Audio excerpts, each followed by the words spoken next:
Hey there and welcome to this look over my shoulder video. In this video I'm going to show you my few favorite, I think it breaks down to be about three, I might throw in a fourth, my three favorite free iframe application tools. Okay, what's the difference between the application tools that you can use for free and just hosting this stuff yourself? Well, you just said it.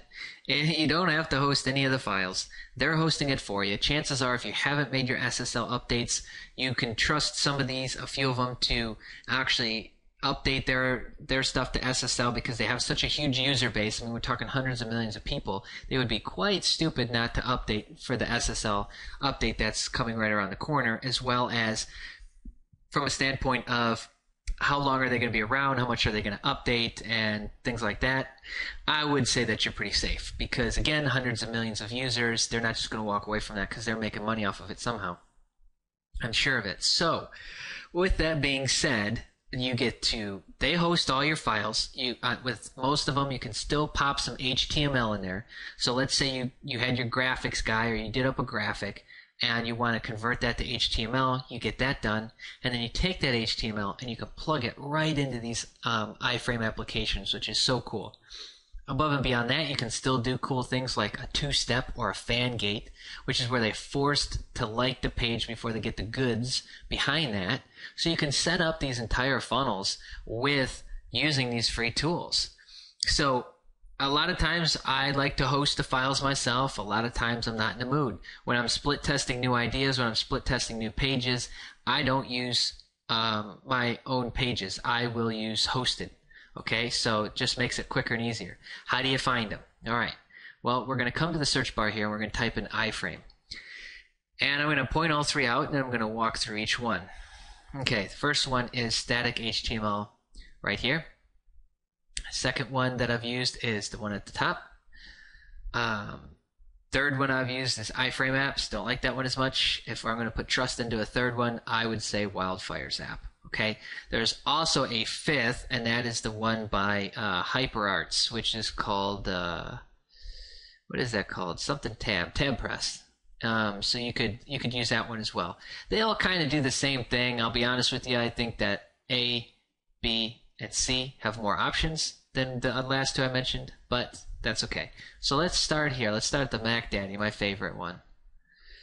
And that's this right here, and they just make it so simple too. Watch this, okay? So here we are.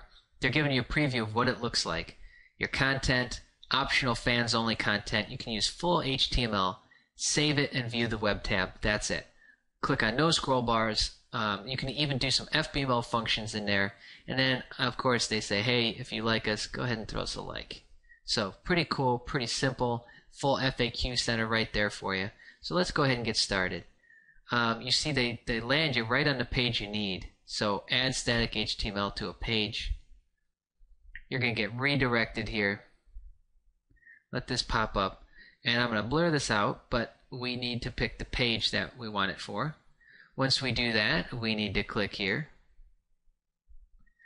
And you now see it there. That was quick, huh? All right, so we got it added. Now let's start adding the goods. So your content can go here. They support currently HTML, CSS, JavaScript. Anything that you can use on a regular web page is what they're saying. Optionally, you can put in a fans-only content. Okay, so what that allows you to do is, put that little like locker on there, and once they've liked it, they get the goods. So really cool, really easy. I don't have any HTML or anything to pop in here, so let's show you something here.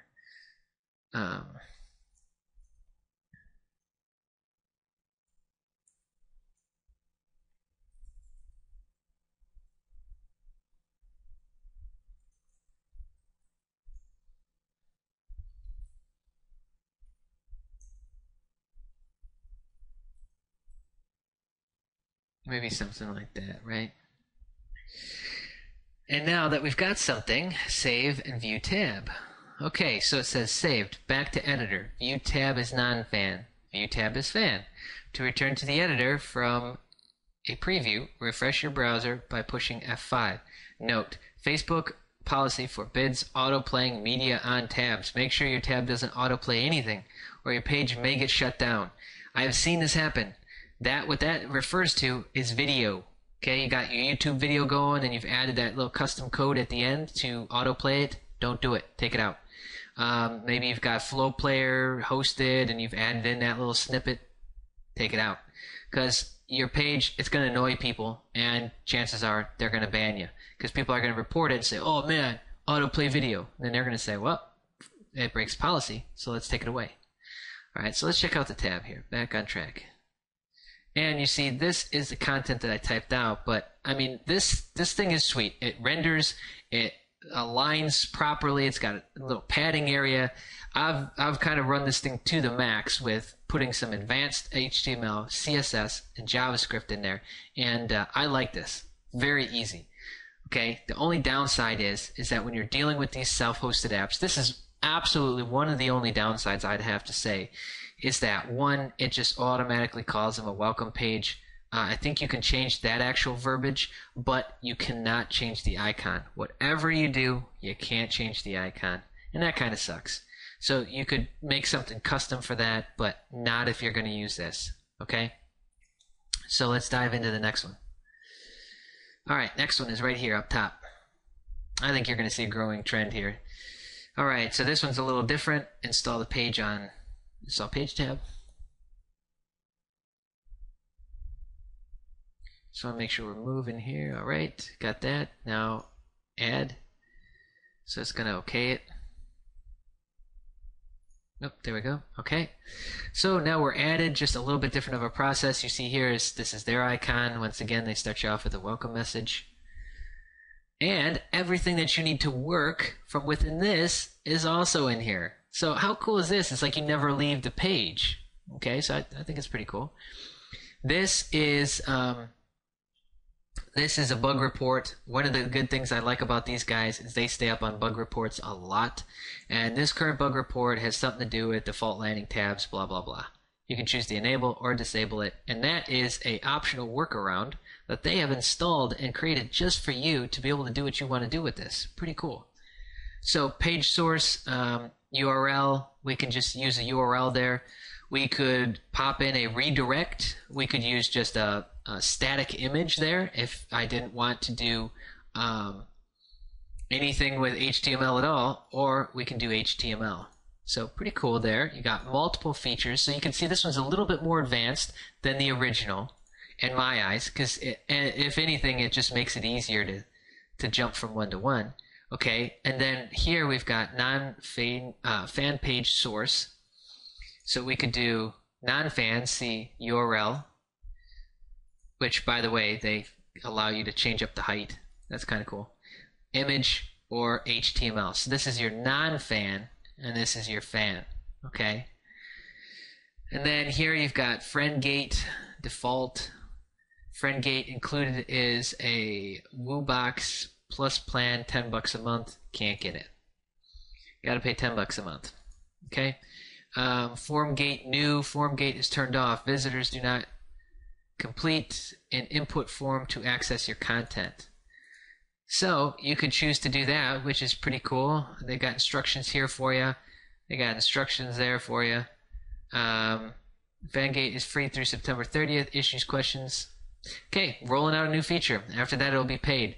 So you see this one, out of the two I've showed you, this one obviously makes more updates. But a lot of times I'm just making basic pages, so I don't need all these. If you need all these bells and whistles, go ahead and go for this. When you're done, save settings. Similar thing with how you check it out. Let's roll right into the third one here, so that this video isn't 30 minutes long. Okay, so we went first one, second one. Let's check out Wildfire now. Wildfires is pretty good too. So first they require you to like them. That unlocks it. You see the rating isn't very high here either, so that tells you something. Install app. They were actually late to release this too. Okay, this one walks you through more of a traditional means of an application. Now you pick the page. It's going to pull up the next little bit. Cool, add it. Alright, now we're back. Welcome. You see that's their little icon. Now, what this is going to require is this is going to require that you fill in all your personal data, blah, blah, blah. And the bad thing is that they're probably going to try and call you up and sell you on advanced wildfire applications, considering they're a huge app company. So, out of the three, this is definitely not the most ideal, okay? But I wanted to point that out because I do occasionally use that from time to time. So between these two, you should have everything that you need to get a page up and running. There's no excuses, no needing to figure out what server. Especially if you are split testing, do not take the time to set it up perfectly. Just get it out there and start testing it. Tweak it as you go.